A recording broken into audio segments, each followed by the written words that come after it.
पर रॉबर्ट बता रहा होता है कि पूरी दुनिया में अभी तक सिर्फ 9 फेस ट्रांसप्लांट हुए हैं और उनमें से 3 फेस ट्रांसप्लांट सर्जरी में उसने हिस्सा लिया है। लेक्चर के बाद घर जाते समय वो अस्पताल के सामने रुकता है और एक एम्प्लॉय को रिश्वत देकर ब्लड का एक बैग लेता है। दरअसल रॉबर्ट अपने घर पर कैरन नाम की एक औरत पर इलीगल एक्सपेरिमेंट कर रहा था, जिसके बारे में उसने किसी को नहीं बताया था। रॉबर्ट ने कैरन को अपने घर के कमरे में बंद कर रखा था। कैरन हमेशा एक फुल बॉडी सूट पहने रखती थी। उसके पास उस बंद कमरे में करने को कुछ नहीं होता था, इसलिए वो खुद को बिजी रखने के लिए योगा करती, किताबें पढ़ती और अपने कपड़े फाड़कर डरावनी डॉल्स बनाती थी। घर पर एक गूंगी औरत समय समय पर उसके लिए खाना लेकर आती थी। इसके अलावा अगर कैरन को किसी और चीज की जरूरत होती भी थी तो वो रूम में लगे वॉइस कम्युनिकेटर के जरिए रॉबर्ट की मॉम से मांग लेती थी। जब रॉबर्ट घर वापस आता है तो वो सबसे पहले अपने साथ लाए ब्लड को अपने लैब में एक मशीन में रखता है। इसके बाद वो अपने रूम में जाकर हिडन कैमरे से कैरन को दिखता है। खैर एक दिन शाम को जब वो घर वापस आता है तो वो हैरान रह जाता है। दरअसल कैरन को पता था कि कैमरा कहाँ पर लगा हुआ है, इसीलिए कैमरे से बचने के लिए वो दूसरी ओर मुंह करके एक बुक के पन्ने से अपने शरीर को घायल कर लेती है। जब रॉबर्ट उसके पास जाता है तो वो देखता है कि उसकी पूरी बॉडी पर कट के निशान थे। वो तुरंत कैरन को अपने प्राइवेट ऑपरेशन रूम में लेकर आता है और उसका इलाज करने लगता है। लेकिन तभी कैरन रॉबर्ट से कहती है कि इस पिंजरे में रहने से अच्छा तो मैं मरना पसंद करूंगी। रॉबर्ट उसका ट्रीटमेंट करते वक्त मन में सोचता है कि अगर कैरन सच में मरना चाहती तो उसके जख्म किसी और जगह पर होते। इसके बाद रॉबर्ट आर्टिफिशियल स्किन बनाने का एक ऐसा एक्सपेरिमेंट शुरू करता है जिसमें उसको जानवरों के खून की जरूरत थी और सरप्राइजिंगली कुछ दिनों के बाद उसका ये एक्सपेरिमेंट कामयाब भी हो जाता है और अब रॉबर्ट आर्टिफिशियल स्किन का इकलौता इन्वेंटर भी बन गया था। इस स्किन की खासियत ये थी कि ना तो इस स्किन को कोई कीड़ा काट सकता था, ना ही ये जल सकती थी। यहाँ पर रॉबर्ट आर्टिफिशियल स्किन को कैरन की नेचुरल स्किन से रिप्लेस करते हुए कहता है कि अब उसके स्किन को कभी भी चोट नहीं लगेगी और ना ही अब उसकी स्किन को कोई मच्छर काटेगा। लेकिन कैरन को स्किन से बहुत बुरा लगता है। थोड़े दिनों बाद रॉबर्ट आर्टिफिशियल स्किन को ऑफिशियल मेडिकल म्यूजियम में प्रेजेंट करते हुए झूठा दावा करता है कि वो जानवरों के ऊपर इस स्किन के एक्सपेरिमेंट को करने में कामयाब हो गया है, जबकि उसने ये एक्सपेरिमेंट कैरन के ऊपर किया था। वो बताता है कि इस स्किन को कभी भी मलेरिया जैसी गंभीर बीमारी नहीं हो सकती। रॉबर्ट अपनी स्किन इन्वेंशन का नाम अपनी वाइफ के नाम पर यानी कि क्रिस्टीना के नाम पर रखना चाहता है, जो कि एक कार एक्सीडेंट में मारी गई थी। उसका लेक्चर खत्म होने के बाद उस ऑर्गेनाइजेशन का प्रेसिडेंट उससे अलग ले जाकर पूछता है कि आखिर उसने इस आर्टिफिशियल स्किन को इतना हार्ड कैसे बनाया जो किसी भी कट या फिर बीमारी से सुरक्षित है, क्योंकि ऑर्गेनाइजेशन के प्रेसिडेंट को वो स्किन उसकी नॉर्मल स्किन से कुछ अलग लग रही थी। यहाँ पर रॉबर्ट उसको झूठ नहीं बोल पाता। वो बताता है कि उसने पिग सेल्स की जेनेटिक इन्फॉर्मेशन लेकर ह्यूमन सेल में डाल दिया है। अब भले रॉबर्ट ने एक चमत्कारी खोज की थी, पर प्रेसिडेंट उसके सपोर्ट में खड़ा नहीं होता और वो रॉबर्ट को उसके सारे रिसर्च बंद करने के लिए ऑर्डर दे देता है। इसके बाद रॉबर्ट अपने फ्रेंड मार्क के पास जाकर उसको सब कुछ बता देता है। मार्क उससे कहता है कि अब उसको अपने पुराने सर्जरी के काम में लौट जाना चाहिए। यहाँ से रॉबर्ट जब घर पहुँचता है तो कैरन को थोड़ी देर स्क्रीन पर देखने के बाद वो उसे मिलने जाता है और उसे कहता है कि तुम्हारा काम अब खत्म हो गया है, अब तुम पूरी तरह से ठीक हो और तुम्हारे शरीर को किसी और सुधार की कोई जरूरत नहीं है। ये सुनकर कैरन उसको थैंक्स कहती है और मनी मन सोचती है कि अब वो एक नॉर्मल लाइफ जी पाएगी। वो रॉबर्ट के साथ इंटीमेट होने की कोशिश करती है ताकि रॉबर्ट उसको कैसे आजाद कर दे, पर रॉबर्ट अनकंफर्टेबल फील करके वहाँ से चला जाता है। अगले दिन मेरिलिया रॉबर्ट को कैरन के बारे में कहती है कि कैरन बहुत खतरनाक है, इसलिए तुम्हें उसको मार देना चाहिए। लेकिन रॉबर्ट मेरिलिया की बात को इग्नोर करते हुए उससे कहता है कि घर के सारे नौकरों को काम से निकाल दो, क्योंकि अब उन्हें इतने सारे लोगों की जरूरत नहीं है। रॉबर्ट और सारे नौकरों के वहाँ से जाने के बाद टाइगर का कॉस्ट्यूम पहने एक आदमी आकर दरवाजे की घंटी बजाता है, जो कि मेरिलिया का बेटा ज़ैका था। ज़ैका अपना बर्थमार्क दिखाकर अपनी पहचान देता है। तभी मेरिलिया बाहर आकर उसको घर के अंदर जाने से मना करती है, क्योंकि वहाँ पर विजिटर्स के लिए आना मना था।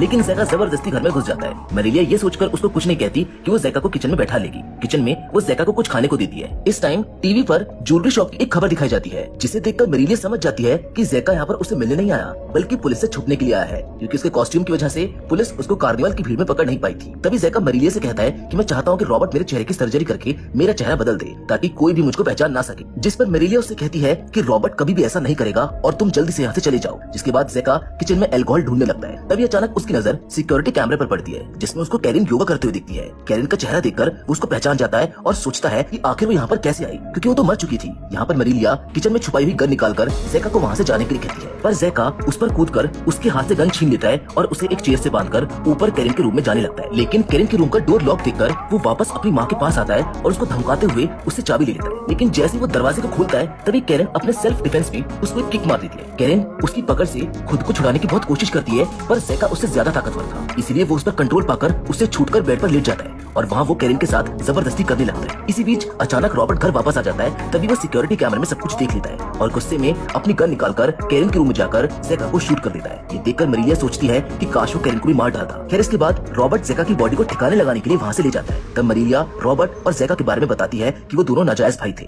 वो कैरन से कहती है कि ज़ैका उसे एक नौकर से हुआ था, लेकिन जब वो पेट में था वो नौकर उसको छोड़कर चला गया। वहीं रॉबर्ट उसको अपने पुराने मालिक से हुआ था। उस मालिक ने उस बच्चे को लेकर अपनी बांझ पत्नी को दे दिया और सबसे यही कहा कि उसकी पत्नी ने बच्चे को जन्म दिया है। इस तरह कानूनी तौर पर वो दोनों ही उसके पेरेंट्स थे, पर मेरिलिया के दिल में रॉबर्ट के लिए ममता थी, इसलिए उसने रॉबर्ट का पालन पोषण अपने हाथ से किया। यहाँ पर कैरन मरीलिया से पूछती है कि ज़ेका को ऐसा क्यों लगा कि वो मुझको जानता है, जिस पर मरीलिया उसे बताती है कि वो रॉबर्ट की पत्नी क्रिस्टीना के जैसी दिखती है। साथ ही वो कैरन को ये भी बताती है कि ज़ेका की परवरिश अपनी माँ से दूर सड़कों पर हुई थी, इसीलिए वो बिगड़ गया था और एक दिन वो अचानक पुलिस से बचने के लिए घर आया और अपनी माँ से मदद मांगने लगा। पर तभी क्रिस्टीना ने उसको देख लिया और पहली नजर में ही उससे प्यार हो गया। कुछ दिन बाद वो दोनों घर से भाग गए, पर बदकिस्मती से उनकी कार का एक्सीडेंट होने की वजह से ज़ेका तो बच गया, लेकिन क्रिस्टीना का चेहरा बुरी तरह से जल गया। तभी रॉबर्ट किसी तरह से क्रिस्टीना को गोद में उठाकर घर ले आया और उसने घर के सारे मिरर्स को छुपा दिया, जिससे क्रिस्टीना अपना जला हुआ चेहरा ना देख सके। एक दिन क्रिस्टीना अपनी बेटी को बाहर गाना गाते हुए सुनती है और उसे देखने के लिए खिड़की की तरफ जाने लगती है कि तभी उसे खिड़की के शीशे में अपना चेहरा दिख जाता है, जो जलने की वजह से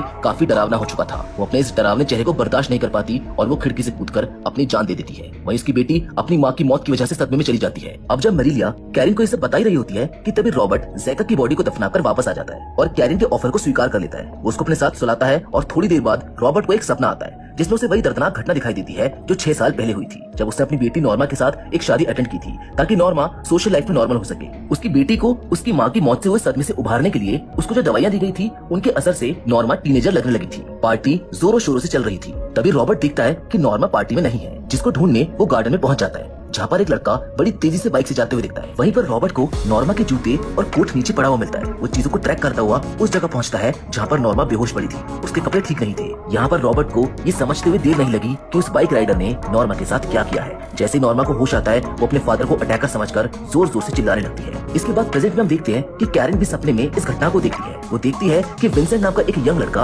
अपनी माँ के साथ एक ड्रेस शॉप में काम कर रहा है। एक दिन वो एक पार्टी अटेंड करता है और अचानक पार्टी में विंसेंट नॉर्मा को देखकर उसके साथ फ्लर्ट करने की कोशिश करने लगता है। वो उसे गार्डन में ले जाता है। नॉर्मा को गार्डन में काफी गर्मी लग रही थी, इसीलिए वो अपना कोट और जूते उतार देती है, लेकिन विंसेंट को लगता है कि नॉर्मा उसको सिग्नल दे रही है, जिससे वो उसको पेड़ के पीछे ले जाकर उसके साथ क्लोज होने की कोशिश करता है। शुरुआत में तो नॉर्मा को ये सब बुरा नहीं लगता, पर जैसे ही शादी के बैंड में खास गाना बजने लगता है, वो जोर जोर से चीखने लगती है। दरअसल ये वही गाना था जिसे वो अपने बचपन में गाया करती थी और जिसके कारण उसकी माँ की मौत हो गई थी। विंसेंट उसके मुंह को अपने हाथ से बंद कर देता है। तभी नॉर्मा उसके हाथ को जोर से काट लेती है, जिससे विंसेंट उसको थप्पड़ मारने लगता है और जल्दी जल्दी उसके कपड़े ठीक करके वो वहाँ से भाग जाता है। वो इस बात से बेखबर था कि रॉबर्ट ने उसकी बाइक की लाइसेंस प्लेट को देख लिया है। कुछ दिनों के बाद जब विंसेंट अपनी बाइक से कहीं पर जा रहा होता है, तब रॉबर्ट एक कॉस्ट्यूम पहनकर अपनी कार से उसकी बाइक को हिट करके उसको गिरा देता है, जिसके बाद रॉबर्ट उसको बेहोश करके अपने साथ ले जाता है। रॉबर्ट उसे अपने घर के पुराने गैराज में ले जाकर बंद कर देता है। विंसेंट उस पर चिल्लाता है, जिस पर रॉबर्ट पानी के पाइप से पानी की बौछार कर देता है। शाम को रॉबर्ट विंसेंट को खाने में सिर्फ चावल और पानी देता है। वहीं विंसेंट की माँ पुलिस स्टेशन में जाकर अपने बेटे के बारे में पूछती है, पर पुलिस ऑफिसर उससे कहते हैं कि विंसेंट की बाइक हमें पहाड़ की चोटी के पास मिली है, जिससे उनको लगता है कि विंसेंट या तो पहाड़ से गिरकर मर गया होगा या फिर वो शहर छोड़कर चला गया होगा। वहीं रॉबर्ट अपनी बेटी नॉर्मा से मिलने मेंटल हॉस्पिटल में जाता है, पर वो अब भी उससे डर रही होती है, क्योंकि उसको लग रहा था कि रॉबर्ट उसके साथ जबरदस्ती करने की कोशिश कर रहा है। अचानक एक दिन वो भी अपनी माँ की तरह अपनी जान ले लेती है और इस घटना से रॉबर्ट एक नॉर्मल डॉक्टर से एक पागल साइंटिस्ट बन जाता है। और अब कुछ दिनों के बाद दिखाया जाता है कि रॉबर्ट विंसेंट के सारे बाल और दाढ़ी शेव कर देता है। इसके बाद उसे बेहोश करके उसे ऑपरेशन रूम ले जाकर मार्क और अपने 2 साथी डॉक्टर की मदद से विंसेंट की जेंडर चेंज सर्जरी कर देता है। रॉबर्ट अपने साथी डॉक्टर को कन्विंस करने के लिए उनको नकली पेपर दिखाता है, जिसमें लिखा होता है कि पेशेंट क्लिनिक इसलिए नहीं जाना चाहता क्योंकि वो इस चीज को गुप्त रखना चाहता है, जिससे डॉक्टर उसकी बात पर यकीन कर लेते हैं। कुछ घंटे बाद जब विंसेंट को होश आता है तो वो खुद को एक बंद कमरे में अकेला पाता है। तभी से वो रॉबर्ट के घर में कैदी का जीवन बिता रहा है। उसे अपने नए प्राइवेट पार्ट का भी ख्याल रखना होता है, जिससे कि वो जल्दी ठीक हो जाए। जैसे ही उसके प्राइवेट पार्ट वाला एरिया हील हो जाता है, उसके बाद रॉबर्ट उसकी बॉडी को और ज्यादा औरत का लुक देने के काम में जुट जाता है। वो उसे औरत जैसी चेस्ट और हाई पिच वाली वॉइस भी देता है और तब से विंसेंट फुल बॉडी सूट पहनने लगता है, क्योंकि रॉबर्ट का ख्याल था कि इसमें उसकी नई स्किन सुरक्षित रहेगी और ये उसको उसकी नई बॉडी को शेप देने में भी हेल्प करेगी। अब उस रूम में पहले दिन विंसेंट रॉबर्ट को हिट करके वहाँ से भागने की कोशिश करता है, पर रॉबर्ट ने इसके लिए पहले से ही तैयारी कर रखी थी। और जब विंसेंट दरवाजा खोलने लगता है, तभी रॉबर्ट अपनी गन लेकर उसको धमकाकर